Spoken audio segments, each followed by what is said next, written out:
हमारा नया standard that is IFRS 8 operating segment.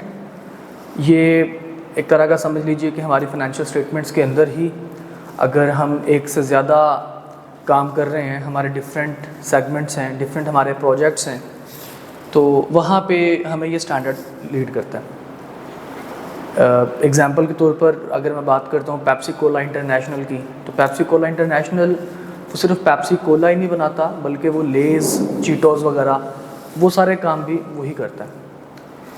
इसी तरह से अगर मैं कोका कोला की बात करता हूँ, तो कोका कोला जो है वो सिर्फ कोका कोला नहीं बनाती, बल्कि वो फांटा भी उसी के अंडर आती है, और जो दसानी का जो पानी है, वाटर, वो भी उसी के अंदर आता है। तो ये हर एक कंपनी सिर्फ एक अपने मेन प्रोडक्ट के ऊपर लाया नहीं करती, बल्कि उसके डिफरेंट जो है वो सेगमेंट्स हैं। अच्छा, बाज़ कंपनीज़ हैं जैसे यूनिलीवर जो है वो किसी एक प्रोडक्ट के ऊपर नहीं है। यूनिलीवर एक का बहुत सारी प्रोडक्ट्स के ऊपर है। हर मुल्क में उसकी अपनी जो है वो रिक्वायरमेंट है। मिसाल के तौर पर पाकिस्तान में यूनिलीवर अगर आपको देखा जाए, तो जो आपका लाइफ बॉय शॉप है वहाँ भी यूनिलीवर काम कर रही है, और उसके अलावा मैगीज़ वगैरह जितनी भी मतलब नूडल्स वगैरह हैं उनमें भी वो काम कर रही है यूनिलीवर, ठीक है। और भी बहुत सारी चीज़ों में यूनिलीवर काम कर रही है। अब वो यूनिलीवर के डिफरेंट सेगमेंट्स हैं। अब उन डिफरेंट सेगमेंट्स को अगर हम रिपोर्ट करते हैं, या अगर हम उन डिफरेंट सेगमेंट्स को आपस में मिला लेते हैं, तो हमारे पास हो सकता है कि जो हमारी मेन प्रोडक्ट से रेवेन्यू आने वाला रेवेन्यू है वो हो सकता है उससे ज़्यादा हो जाए, ठीक है। तो अब वो हमने देखना ये है कि हमारी जो कंपनी जिसके बारे में हम लोग बातचीत कर रहे हैं, जिसकी हमने फाइनेंशियल रिपोर्टिंग बनाई है, वो फाइनेंशियल रिपोर्टिंग के सेगमेंट्स हैं या नहीं। अगर सेगमेंट्स हैं तो उनकी क्या इंपॉर्टेंस है। तो सबसे पहले हमारे पास IFRS हमें इंपॉर्टेंस के बारे में बताता है कि हमारे सेगमेंट्स की क्या इंपॉर्टेंस है। तो देखिए, हमें सेगमेंट्स मेंशन करने पड़ेंगे, हमें सेगमेंट्स के बारे में बताना पड़ेगा कि जनाब ये पार्ट्स हैं, ये चीज़ें हैं जिनमें हमारी कंपनी डील कर रही है,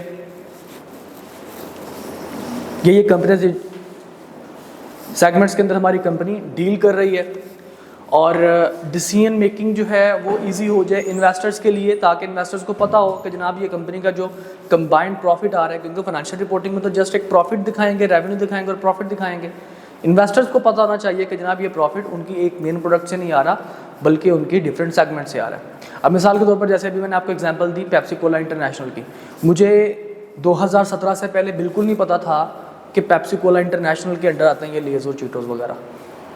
हम इसके ऑडिट पे गए, तब जाके मुझे पता चला कि ये तो उनके अंडर आता है। और हमारे पास लेज़ वाला सेगमेंट, हमने सेगमेंट का किया था, लेज़ वाले सेगमेंट का ऑडिट हमने किया था। तो वो लेज़ वाला सेगमेंट क्यों बना रहे थे, क्योंकि जनाब रिक्वायरमेंट थी हमारी, ठीक है। और जो इन्वेस्टर्स हजरात हैं उनको अगर नज़र आ रहा है कि जनाब ये प्रॉफिट, ये डिफरेंट सेगमेंट्स का प्रॉफिट है, ताकि वो अपनी इन्वेस्टमेंट करते हुए देखें कि अगर कल कलां को अगर उनमें लॉस हो गया तो अल्टीमेटली आपकी कंपनी का क्या हाल होने वाला है, ठीक है। अच्छा जी, उसके बाद अगर हम लोग आते हैं कि जनाब IFRS 8 जो है वो बताता है कि ऑपरेटिंग सेगमेंट क्या चीज़ है। ऑपरेटिंग सेगमेंट तीन चीज़ें मिलकर, तीन चीज़ें जो हैं वो हमें ऑपरेटिंग सेगमेंट के बारे में बताती हैं। एक चीज़ है जी हमारी, जिसको आप कह सकते हैं रेवेन्यू। ऑपरेटिंग सेगमेंट हम अपने उस पार्ट ऑफ बिजनेस को कहेंगे कि जिस पार्ट ऑफ बिजनेस से हमें रेवेन्यू जनरेट हो रहा है, रेवेन्यू जनरेट हो रहा है और उसमें एक्सपेंसेस इनकर हो रहे हैं, ऑपरेटिंग एक्सपेंसेस। ऐसा हमारा सेगमेंट जिससे हम लोग रेवेन्यू जनरेट कर रहे हैं और उसमें एक्सपेंसेस इनकर हो रहे हैं। मिसाल के तौर पर अब अगर हायर कंपनी है, तो हायर कंपनी एसीज भी बना रही है, हायर कंपनी टीवी भी एक टाइम पे उन्होंने बनाने शुरू कर दिए थे, LED वगैरह, और फ्रिज वगैरह भी बना रही है। अब इसके लेट्स सपोज 2-3 सेगमेंट्स थे, ठीक है। अब हायर कंपनी के जो प्रोडक्शन हाउसेज हैं, जहाँ से उन्होंने AC वगैरह बना रही है, जहाँ पे फ्रिज वगैरह बन रहे हैं, वो सेगमेंट्स कौन से, जहाँ से रेवेन्यू जनरेट हो रहा है और वहाँ पे उनको एक्सपेंसेस भी इनकर करने पड़ रहे हैं। लेकिन अगर लेट्स सपोज हायर कंपनी का कोई हेड ऑफिस है, हर कंपनी का हेड ऑफिस है जहाँ पे बैठ के सारे मामलात को देखा जा रहा है, तो ये हेड ऑफिस जो है कोई रेवेन्यू जनरेट कर रहा है? नहीं, रेवेन्यू जनरेट नहीं कर रहा, तो क्या वो ऑपरेटिंग सेगमेंट होगा? बिल्कुल भी नहीं होगा, ठीक है। ऑपरेटिंग सेगमेंट के बाद पहली चीज़ तो ये थी। दूसरी चीज़ हमारे पास आती है जनाब कि उसका रिस्पॉन्सिबल कोई एक बंदा है जिसको हम लोग कहते हैं मैनेजर, मैनेजर्स भी कह देते हैं, and chief operating decision maker, CODM, chief operating decision maker. ये वो बंदा होता है, ये मतलब कोई पोजीशन, कोई सीट का नाम नहीं है, ये रिस्पॉन्सिबिलिटीज का नाम है। सीट इसमें कोई मतलब CEO भी चीफ ऑपरेटिंग डिसीजन मेकर हो सकता है, किसी कंपनी का CFO भी हो सकता है, ठीक है, किसी कंपनी का कोई सिंपल डायरेक्टर भी हो सकता है। तो ये वो लोग होंगे जिसको हम लोग कह देंगे जनाब ये कौन है, कोई भी बंदा जो ये रिस्पॉन्सिबिलिटीज निभा रहा हो। कौन सी रिस्पॉन्सिबिलिटीज? कि ये बार बार रिव्यू करता रहे कि जनाब हमारा जो ऑपरेटिंग सेगमेंट जिससे रेवेन्यू जनरेट हो रहा है वो बार बार उसको रिव्यू करे और उसके लिए वो रिस्पॉन्सिबल ठहराए, ठीक है, बार बार उसको रिव्यू करे और चीज़ों के लिए क्या करे, उसको रिस्पॉन्सिबल ठहराए। हम उसको क्या मानेंगे कि जनाब ये हमारे लिए क्या है, ये हमारे लिए एक ऑपरेटिंग सेगमेंट, मतलब उस सेगमेंट के ऊपर कोई मैनेजर्स भी हों और CODM को रिपोर्ट भी करते हो। अच्छा, तीसरी चीज़ जनाब कौन सी है उसके ऑपरेटिंग सेगमेंट के लिए? हम कहते हैं जी इसकी डिस्टिंक्ट फाइनेंशियल स्टेटमेंट्स हो।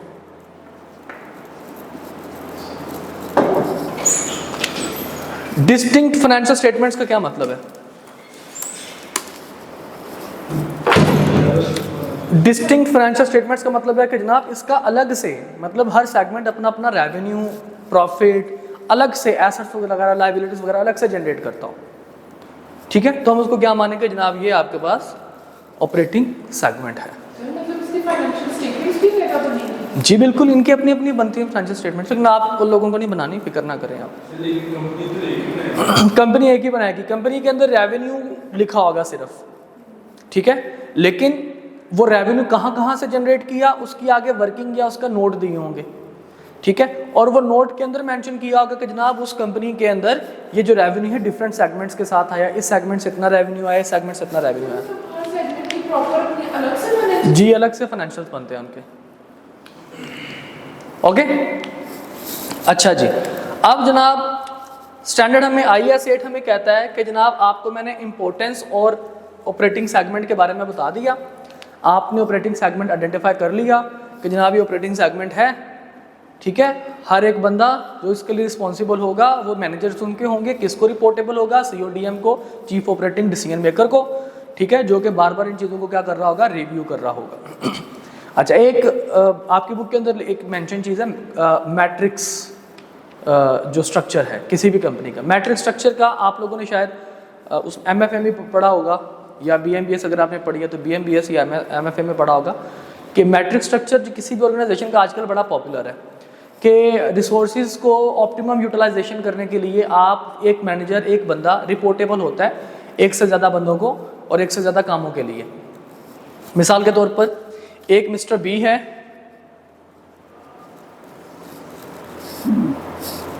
जो मिस्टर A जो कि प्रोडक्शन मैनेजर हैं, उनको रिपोर्टेबल है, और एट द सेम टाइम एक मिस्टर C है, उसको एक प्रोजेक्ट दिया कि मिस्टर B को उसने एक प्रोजेक्ट दिया हुआ था ऑपरेटिंग सेगमेंट का, उस प्रोजेक्ट के लिए भी रिस्पॉन्सिबल है। तो एट द सेम टाइम एक पर्सन एक से ज़्यादा रिपोर्टेबल, एक से ज़्यादा पर्सन को क्या है, रिपोर्टेबल है। This is called matrix structure, ठीक है, कि वो दो डिफरेंट लाइंस के अंदर क्या कर रहा है, रिपोर्ट कर रहा है, तो हम इसको क्या कहेंगे, मैट्रिक्स स्ट्रक्चर।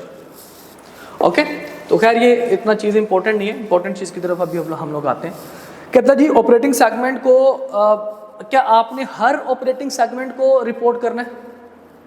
मतलब आपने अपनी जब फाइनेंशियल स्टेटमेंट्स बनानी है तो रिपोर्ट के अंदर आपने नोट जब लिखना है तो हर ऑपरेटिंग सेगमेंट का आपने रिपोर्ट देनी है। तो हमें IFRS 8 कहता है नहीं, ऐसा नहीं है। मैं कुछ चीज़ें बताऊंगा, कुछ क्राइटेरिया बताऊंगा, उस क्राइटेरिया को देख लो और उस क्राइटेरिया के हिसाब से आपको क्या करना पड़ेगा, आपको रिपोर्ट करना पड़ेगा। तो हम ऐसे ऑपरेटिंग सेगमेंट के जिनको हम अपनी रिपोर्ट्स में देते हैं उसको हम लोग कहते हैं reportable operating segments, reportable operating segments, ठीक है। अब जब हमें पूछा गया कि what do mean by reportable operating segments, कि ये कौन से ऑपरेटिंग सेगमेंट्स होते हैं, तो हम कहते हैं जनाब ऐसे सेगमेंट्स के जिनको आप दो सिचुएशन है, नंबर 1 के ऑपरेटिंग सेगमेंट डिक्लेयर कर दिया हुआ आपने, नंबर 2 वो 10% क्वांटिटेटिव थ्रेशोल्ड जो है वो कंप्लीट कर लें, 10% क्वांटिटेटिव थ्रेशोल्ड क्या कर लें, कंप्लीट कर लें। अब ये 10% क्वांटिटेटिव थ्रेशोल्ड आपके पास क्या है, देखिए जी, अब IFRS 8 इलेबोरेट करता हुआ कहता है कि 4 से 5 ऐसे पॉइंट्स हैं जिनकी बेस पे आप किसी भी चीज़ को रिपोर्टेबल करार देंगे, किसी भी ऑपरेटिंग सेगमेंट को क्या करेंगे, रिपोर्टेबल करार देंगे। हमने कहा जी बताइए, कहता सबसे पहले आपने देखना ये है 10% क्वांटिटेटिव थ्रेशोल्ड कंप्लीट कर रहा है कि नहीं कर रहा कोई सेगमेंट। हमने कहा जी इसका मतलब क्या है, कहता आपने देखना ये है कि जो ऑपरेटिंग सेगमेंट है उससे जनरेट होने वाला रेवेन्यू, उससे जनरेट होने वाला रेवेन्यू क्या वो टोटल रेवेन्यू के यानी कि डिफरेंट आपके जो सेगमेंट्स हैं तमाम सेगमेंट्स को ऐड अप करके, मेन प्रोडक्ट भी और डिफरेंट सेगमेंट्स भी सबको ऐड अप करके रेवेन्यू जो है वो टोटल रेवेन्यू के 10% या उससे ज़्यादा है या नहीं। अगर तो 10% या उससे ज़्यादा है तो उसको रिपोर्ट कर दो, अगर नहीं है तो उसको रिपोर्ट मत करो, ठीक है।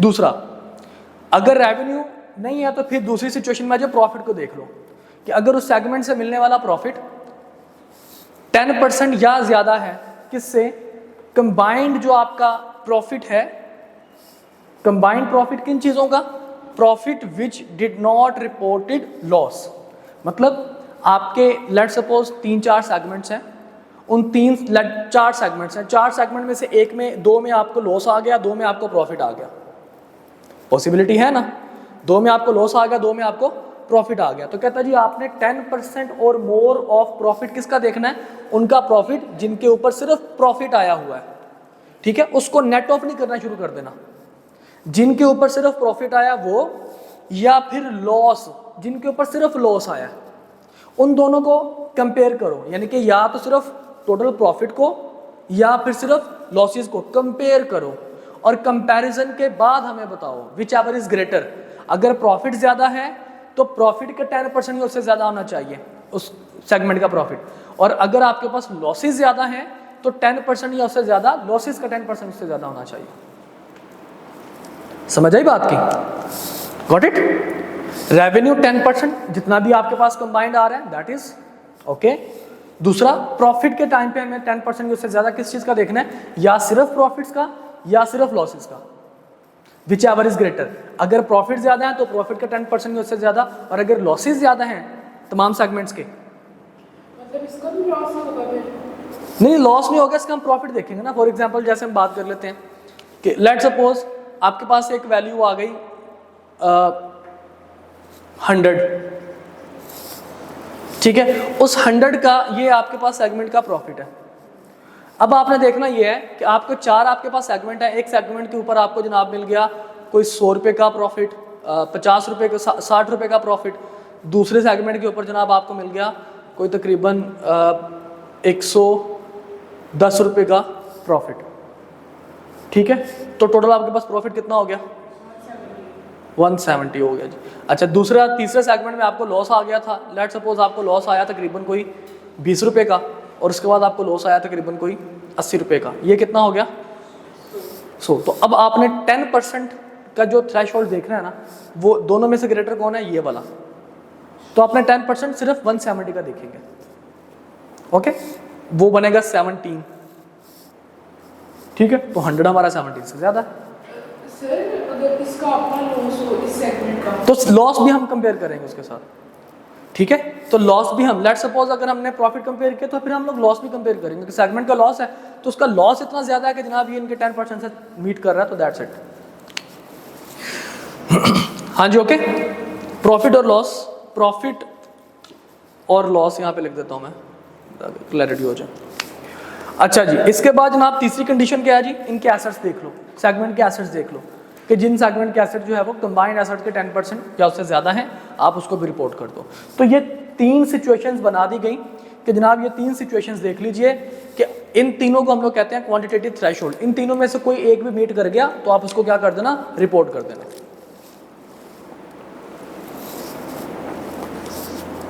क्लियर? अच्छा, अब इससे आगे थोड़ा सा चलते हुए स्टैंडर्ड हमें एक और पॉइंट बताता है, कहता है जी ये तो थ्रेशोल्ड तो हमने डेफिनेशन में भी लिखा था ना कि किन को रिपोर्ट करना है। कहता है अगर ये थ्रेशोल्ड मीट करने के बाद जिन सेगमेंट को आपने रिपोर्ट करना था उनका जो एक्सटर्नल प्रॉफिट या रेवेन्यू है, उनका जो एक्सटर्नल प्रॉफिट या रेवेन्यू है, एक है इंटरनल इंटर सेगमेंट जिसको कहते हैं, और एक है एक्सटर्नल बाहर वाले लोगों को बेच के। मिसाल के तौर पर इंटर सेगमेंट क्या जी, मेरे पास 4 किस्म के काम है, ठीक है। मिसाल के तौर पर जैसे मैं एक कंप्रेसर भी बनाने वाली मेरी अलग से मेरा सेगमेंट है, एसी बनाने वाला सेगमेंट मेरा अलग से है, ठीक है, और नाइट्रोजन गैस बनाने वाला सेगमेंट मेरा अलग से है जो कि एसीज या कंप्रेसर फ्रिज में डलती है। ओके, ये 4 मेरे पास सेगमेंट है, फ्रिज बनाने वाला मेरे पास अलग से है। अब जब कंप्रेसर होगा उसको मैं बाहर भी बेचूंगा कंप्रेसर के नाम से, और उसको मैं अपने एसी या फ्रिज के लिए भी बेचूंगा। तो जब मैं अपने दूसरे सेगमेंट के लिए उसको मैं ट्रांसफर कर रहा हूँ, बेच रहा हूँ, तो that would be called inter segment, ठीक है। उसको कहता हूँ मैं इंटरनल रेवेन्यू। और जो मैं प्रोडक्ट को बाहर लोगों को बेचूंगा उसको कहते हैं एक्सटर्नल रेवेन्यू। ओके, तो यहां पे बात कर रहा है कि जनाब अगर आपके पास जो एक्सटर्नल रेवेन्यू है यानी कि एक्सटर्नल 10% थ्रेशोल्ड,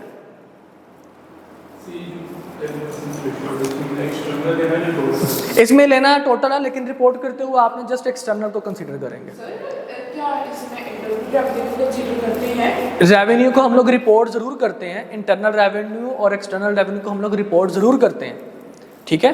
वो हम बताते हैं कि जनाब ये हमारा इंटरनल है, ये हमारा एक्सटर्नल है, ठीक है, रिपोर्ट करते हैं। बट जब आपने थ्रेशोल्ड को कंसीडर करना है तो थ्रेशोल्ड को कंसीडर करते हुए आपने सिर्फ और सिर्फ अपना एक्सटर्नल देखते हैं, ठीक है। स्टैंडर्ड के अंदर लिखा जरूर है ये कि एक्सटर्नल प्लस इंटरनल, ठीक है, एक्सटर्नल प्लस इंटरनल दोनों लिखे हुए हैं, लेकिन जब आप इसका 10% थ्रेशोल्ड देखते हैं तो वो सिर्फ और सिर्फ एक्सटर्नल को कंसीडर करता है, वो इंटरनल को कंसीडर नहीं करता।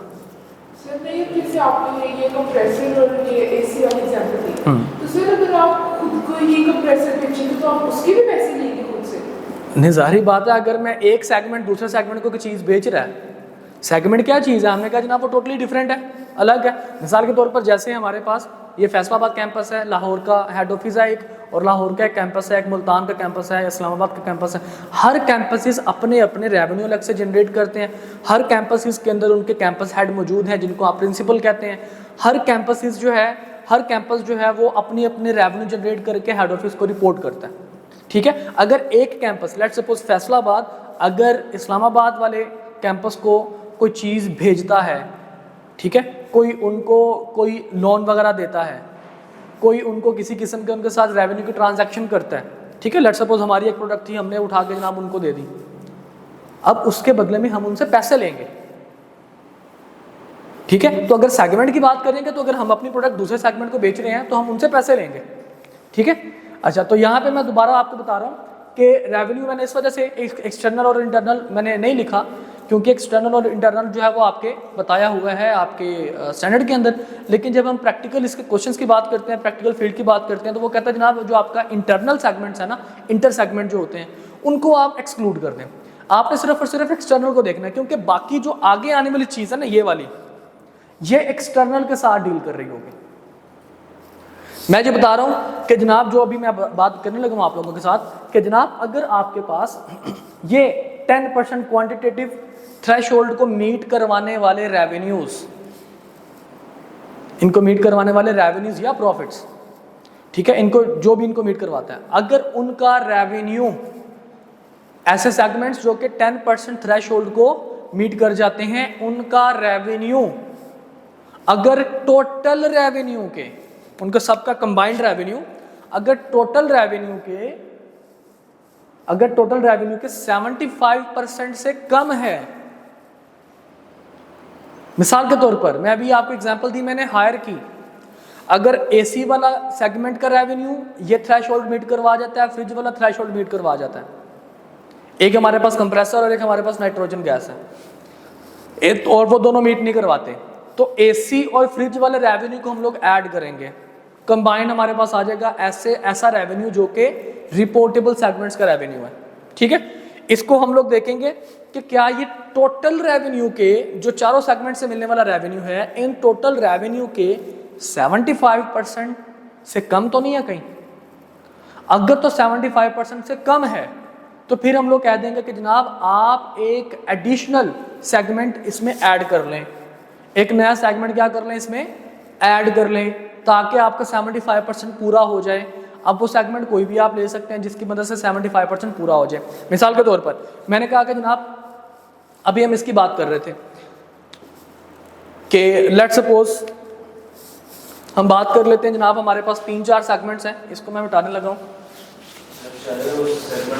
जी वो बिल्कुल 10% को मीट कर रहा हो या ना कर रहा हो, अभी उसके बारे में बात करते हैं। एग्जांपल देता हूँ मैं, फिर आपको थोड़ा सा बताता हूँ। देखिए मिसाल के तौर पर सेगमेंट ए है, बी है, सी है और डी है। ए से जनाब आपको जो रेवेन्यू मिल रहा है वो मिल रहा है तकरीबन कोई 100, बी से मिलने वाला रेवेन्यू दैट इज 80, सी से मिलने वाला रेवेन्यू दैट इज 20 और डी से मिलने वाला दैट इज 15। ठीक है, इनको जरा एडअप कर लीजिए तो टोटल रेवेन्यू आपके पास कितना आ जाएगा? 215। ठीक है जी, 215। अब ये दोनों 10% थ्रेशोल्ड रेवेन्यू का कंप्लीट नहीं करते, क्योंकि 10% कितना आएगा? 21.5। इसका 10% कितना आएगा? 21.5। अब जो 21.5 या उससे ज्यादा है वो थ्रेशोल्ड मीट कर जाएगा 10% क्वांटिटेटिव का, बाकी नहीं करेगा। हमने कहा जनाब देखो 100 मीट कर गया, 80 मीट कर गया, ये 20 है, ये 15 है, ये मीट नहीं कर रहे। ओके, तो ये रिपोर्टेबल कौन से हो गए? ये दोनों के दोनों हमारे लिए क्या बन गए? रिपोर्टेबल। और ये दोनों क्या बन गए हमारे पास? अदर्स। अब देखना यह है कि क्या इन दोनों को अगर हम लोग एडअप कर लेते हैं 180 बनेगा। क्या 180 215 के 75% है या नहीं? तो दोनों को जरा ऐड कर लीजिए, क्या आएगा आंसर? 83% आ गया। अब 83% अगर हमारे पास ये दोनों के दोनों शामिल हो गए और हम कहते हैं जनाब ये इसमें 75% से ज्यादा है, तो कहता जी फिर इन्हीं को आगे लेके चलेंगे, इन्हीं को सिर्फ रिपोर्ट कर देंगे। लेकिन अगर लेट सपोज ये आपके पास होता कोई 30 और ये आपके पास होते तकरीबन कोई 10 और ये होता 5। अब जरा मुझे बताइए क्या आंसर आना था? 145। अब इसका 10% कितना बन जाना था? 14.5। अभी भी ये दोनों ही कर रहे हैं, लेकिन यहाँ पे क्या आएगा? 130। लेकिन ये फिर भी इसके साथ ज्यादा होगा, लेकिन खैर चले। लेट सपोज हम एजम्पशन ले लेते हैं कि इसको भी कम करके हम इसको लिख लेते हैं जनाब 60 लिख लेते हैं, अब या 50 कर लेते हैं। और लेट सपोज टोटल आपके पास जो रेवेन्यू आ रहा था वो आ रहा था तकरीबन 145। तो 80 डिवाइड बाय 145 करेंगे तो आंसर क्या आएगा? 55%। ठीक है, अब हमारा जो रिपोर्टेबल ऑपरेटिंग सेगमेंट्स थे उनका रेवेन्यू टोटल रेवेन्यू के 75% से कम है। अब कहते हैं जी आप इसमें एड अप करना शुरू कर दें बाकी सेगमेंट्स को। लेट सपोज हमारा थर्ड हमारा सेगमेंट क्या था जी? 10। ठीक है जी, इसमें 10 ऐड कर दीजिए तो रेवेन्यू हमारे पास कितना हो जाएगा? 90 डिवाइड बाय 145 कितना बन गया? 62%। हमने कहा जनाब सेगमेंट ऐड करने के बाद भी 75% को मीटअप नहीं करवा रहा, इसको भी 10 कर देते हैं। अब उसने कहा जनाब तब तक नए सेगमेंट आप ऐड करते जाएंगे जब तक ये 75% नहीं हो जाता। हमने कहा जी ठीक है। अब उसमें 10 ऐड करेंगे तो आपके पास आंसर क्या आएगा? 100। अब 100 डिवाइड बाय 145 कीजिए, 69%। इसको 15 कर लेते हैं। चलो नहीं तो जब ये तो मतलब सर ये तो 100% ही हो जाएगा जो 4 सेगमेंट्स ले लिए हमने। बेटा मैंने एग्जांपल लिया ना, इसको ऐड करके 145 थोड़े आता है। मैं आप लोगों को समझाने के लिए कि आपने करना क्या है। अब जरा 105 डिवाइड बाय 145 कीजिए, फिर भी नहीं आ रहा यार, क्या मुसीबत है यार। ये 20। चलो इसको हम ये कर लेते हैं कि लेट सपोज अगर सेगमेंट्स को डिफरेंट सेगमेंट्स को ऐड करके आपके पास आंसर आता है 120 डिवाइड बाय 145, नहीं 120 डिवाइड बाय 145, 83%। तो सेगमेंट्स हम तब तक ऐड करते रहेंगे जब तक हमारे पास हमारा 75% कंप्लीट नहीं हो जाता। अब जिन जिन को ऐड आपने किया बेशक वो 10% थ्रेशोल्ड कंप्लाई करते थे नहीं करते थे, इररिस्पेक्टिव ऑफ दैट आपने क्या करना है, आपने उनको भी रिपोर्ट करना है, आपने क्या करना है, उनको भी रिपोर्ट करना है। तो अब हम कहेंगे जनाब हमारा जो सी और डी है सेगमेंट, ये भी हमारे लिए क्या बन गया, रिपोर्टेबल ऑपरेटिंग सेगमेंट हमारे पास बन गया। क्लियर? अच्छा, अब इसके बाद ये तो दोनों आपके आगे जो क्वांटिटेटिवली आपने कैलकुलेट किए, और ये थर्ड और फोर्थ। थर्ड में कहता है जी, अगर आपके पास कोई सेगमेंट्स ऐसे हैं कि जिनकी इकोनॉमिक कैरेक्टरिस्टिक्स सेम है। What do you mean bye economic characteristics? जिनकी मार्केट सेम है।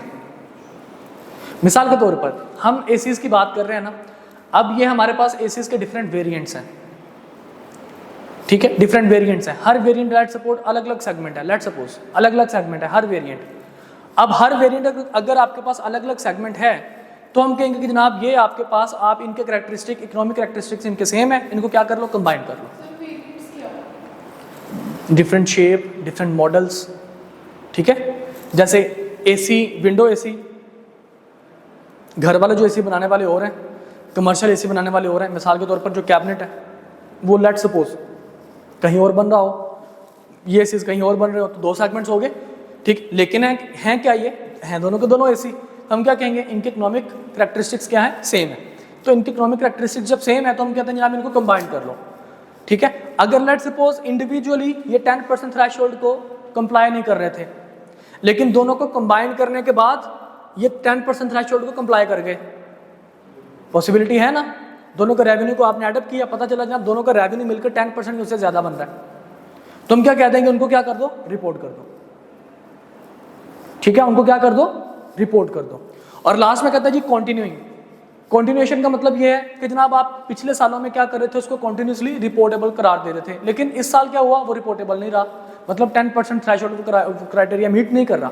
लेकिन आप कंपैरिजन के तौर पर क्या करोगे, आप देखोगे कि जनाब इसको, ताकि पता चले कि लास्ट टाइम ये रिपोर्टेबल था, इस दफ़ा रिपोर्टेबल नहीं है, तो आप इसको फिर से रिपोर्टेबल करार दोगे कि सर ये पिछली दफ़ा रिपोर्टेबल था, इस दफ़ा नहीं है, तो ये उसकी रीज़न देखिए क्या है, ताकि इन्वेस्टर्स को पता होना चाहिए। ओके, तो इसके बाद लास्ट में आपके पास एक प्रैक्टिकल लिमिट की बात हम लोग बात कर लेते हैं।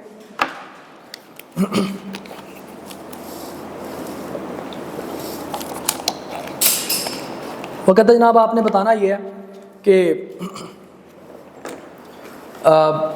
मतलब यहाँ पे पढ़ते हैं, there may be a practical limit to the number of reportable segments that an entity separately disclose beyond which segment information may become too detailed, although no precise limit has been determined as the number of segments that are reportable increasing above 10, the entity should consider whether the practical limit has been reached। अब अच्छा, practical limit की भी बात यहाँ पे कर रहे हैं। कहते हैं जी आपने लेट सपोज अगर आपके पास बहुत सारे सेगमेंट्स हैं, तो अब आप सारे के सारे सेगमेंट्स को तो मेंशन नहीं ना कर सकते, ठीक है। तो प्रैक्टिकल लिमिट आप एक रख दें, मतलब कोई 4 5 2 3 4 5 इतने सेगमेंट्स आप रख लें। अगर इससे ज़्यादा हैं, लेट सपोज किसी के सेगमेंट जो हैं वो 150 हैं, तो 150 तो मेंशन, वो तो उसकी रिपोर्ट 150 पे भर जाएगी, ठीक है। तो वो ये कर सकता है कि जनाब इसे 150 में से कोई 8-10 शेयर कर दे, बाकी के जनाब ऑल अदर्स। यहाँ तक के मसले मसाइल, यहाँ तक के प्रॉब्लम, ऑल ओके। अच्छा जी, अब ज़रा इसके हम एक आध इसकी एग्जांपल करते हैं। एग्जांपल करने के बाद इंशाल्लाह हम लोग आते हैं हमारे डिस्क्लोजर्स की तरफ, और उन डिस्क्लोजर्स को हम लोग कंसिडर कर लेते हैं। सॉरी, जो आपको को बताना है that is question page number 422, example number 3।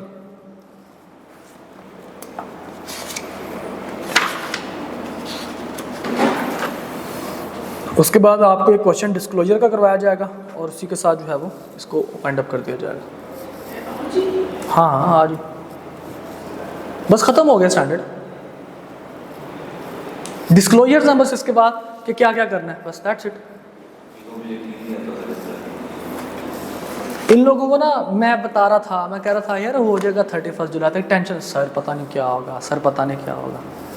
मैंने कहा ठीक है जी आप, और उस टाइम मैंने शायद आप लोगों को कहा था let me do my work, याद है ना। एग्जाम्पल नंबर 3 आइए जी, 422 पेज नंबर आप सबके सामने है। देखिए बेटा यहाँ पे कह रहा जी the following information relates to Oakwood a quoted company. What do you mean by quoted company? हाँ जी, not registered but listed. Listed companies को हम लोग कहते हैं कोटेड कंपनी। यानी कि जिनके शेयर्स की ट्रांजैक्शन ट्रेडिंग जो है वो स्टॉक मार्केट में